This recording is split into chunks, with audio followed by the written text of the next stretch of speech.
What's up guys? Today I wanted to, or should I say needed to, for all of you out there who are interested in martial arts, make a video showing you all the warning signs that you need to know to avoid joining a fake McDojo, or Macca's Dojo as we like to call it here in New Zealand.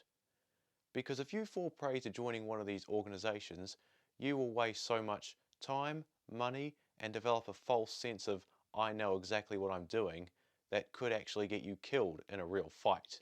So, without further ado, let's jump into all the warning signs that you need to know so you don't end up joining one of these fake, phony McDojos. Now, aside from the possibility that you could be training in an environment that condones physical violence, which is quite literally never going to be the case. I will be talking about a list of problems far more subtle than that. So the first and most problematic sign that you are part of a Macca's dojo is you get your black belt within 6 to 8 months of training. Now, this is classic marketing 101 to make martial arts appealing to average people who don't know any better. It betrays the idea that anybody can achieve black belt, when in reality it takes serious guts and determination and around 7 to 10 years of training to get your black belt, and any legit dojo will acknowledge that. But what the Macca's dojo does is that it operates as a factory that mass produces black belts so that it could rake in tons of money through membership and grading fees. They value profit over principle. Okay, so before we move on with all the other warning signs, let me tell you about this. There's this guy in my dojo who's a black belt, and I'm in there one night just having a conversation with him while the little kids class was happening, and he was telling me about how he paid a visit to a dojo across town where his best friend trains. And what he told me is that in that dojo, everybody is expected to grade to the next belt color every 10 weeks. Every 10 weeks. And I'm hearing this, I'm thinking, what?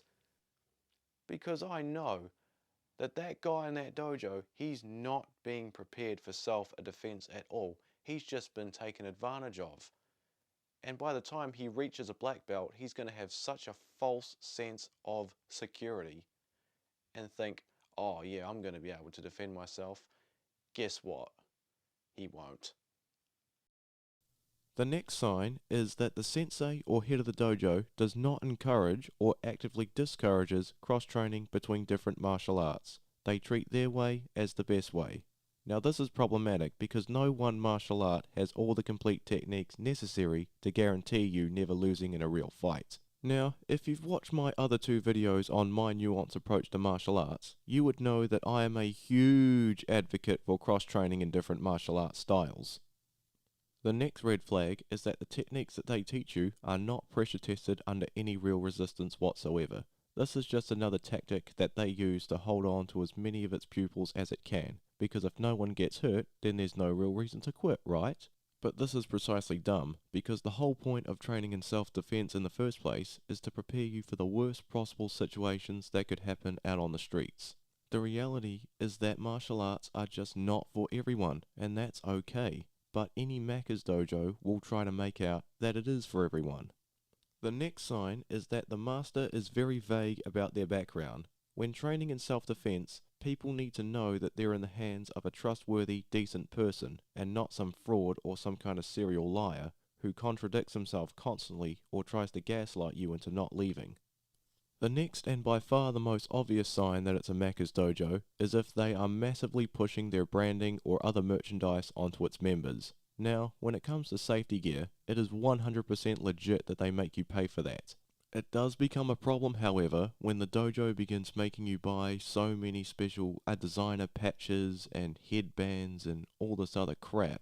Just a total money pit system.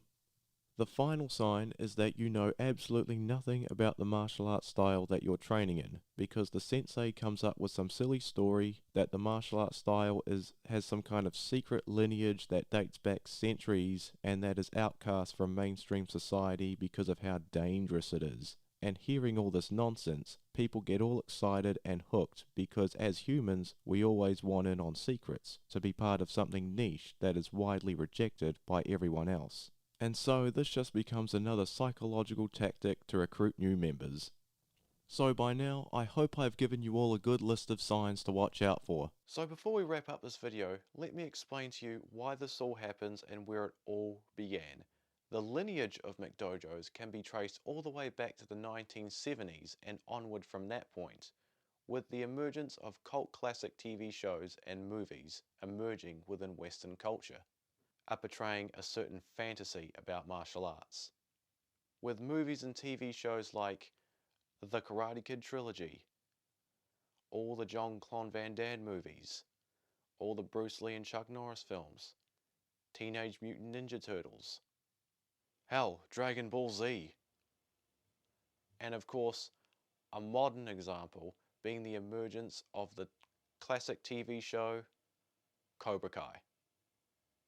All this popular media being completely saturated within the Western entertainment landscape. And all martial arts academies and dojos know that this is what average people expect when they walk through those doors to begin their first training session on day one. So then the dojo has two options. It can either pull all those same tricks and tactics I mentioned earlier, or give those people a reality check and teach them the proper way. Thank you all so much for watching. Have an awesome day. Please like and hit the bell notification. I'm signing off.